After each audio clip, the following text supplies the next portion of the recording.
ಯಾಕೆ ಸುಮ್ಮನೆ ನಿಂತ್ಕೊಂಡ್ಬಿಟ್ಟೆ? ಶಾಕ್ ಆಗ್ತಿದ್ಯಾ? ಏನ್ ಮಾಡ್ತೀಯಾ ಹೇಳು?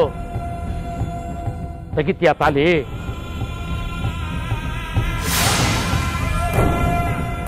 ಆಗಲ್ಲ ಅಲ್ವಾ? ಹೌದು ಕಣೆ, ಆಗಲ್ಲ. ಯಾಕೆ ಹೇಳು? ನೀನು ಸಾಹೇಬ್ರ ಮೇಲೆ ಇಟ್ಟಿರೋ ಪ್ರೀತಿ ಮತ್ತೆ ಸಾಹೇಬ್ರು ಕಟ್ಟಿದ ತಾಲಿ ಮೇಲೆ ಇಟ್ಟಿರೋ ಪ್ರೀತಿ ಕಣೆ. ಇದೇ ಜೀವನ.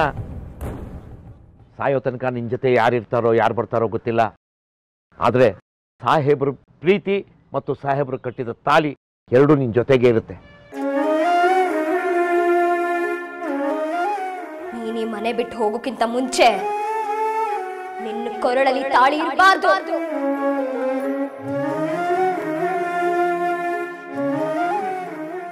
ಆದ್ರೆ ಸಾಹೇಬ್ರ ಆಸ್ತಿ ಆಗಿರೋ ಈ ತಾಳಿ ಮಾತ್ರ ಕೇಳ್ಬೇಡ್ವೆ.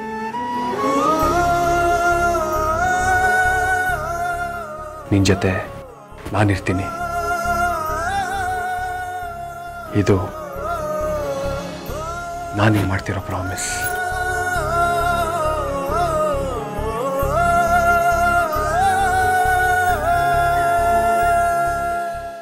ಅಂದ್ರೆ ನೀನು ಸಾಹೇಬ್ರನ್ನ ಬಿಟ್ಟು ಬದುಕಕ್ಕಾಗಲ್ಲ ಅಂತ ಅರ್ಥ.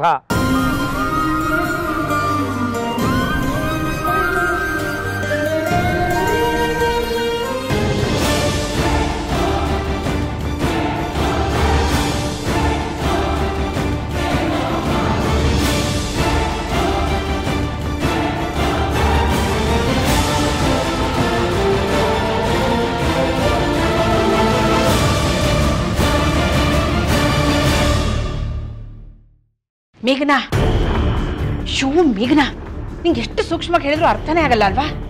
ವಿಕ್ರಮ್ನ ಮನೆಯಿಂದ ಹೊರಗಡೆ ಕಳಿಸ್ಬೇಡ ಅಂತ ಹೇಳಿರ್ಲಿಲ್ವಾ ನಾನು? ಅಯ್ಯೋ ಆಂಟಿ, ನಾನೆಲ್ಲ ಅವ್ರನ್ನ ಹೊರಗಡೆ ಕಳಿಸ್ತೀನಿ. ಅವ್ರ ತಲೆಗೆ ಚೆನ್ನಾಗಿ ಎಣ್ಣೆ ಹಾಕಿ ಅವ್ರನ್ನ ಸ್ನಾನ ಮಾಡೋದಕ್ಕೆ ಕಳಿಸಿದೀನಿ. ತಲೆ ಅವ್ನು ಸ್ನಾನ ಮಾಡಕ್ ಹೋಗಿಲ್ಲ ಕಣೆ, ಸ್ನಾನ ಮಾಡಿಸ್ಕೊಂಬರಕ್ ಹೋಗಿರೋದು.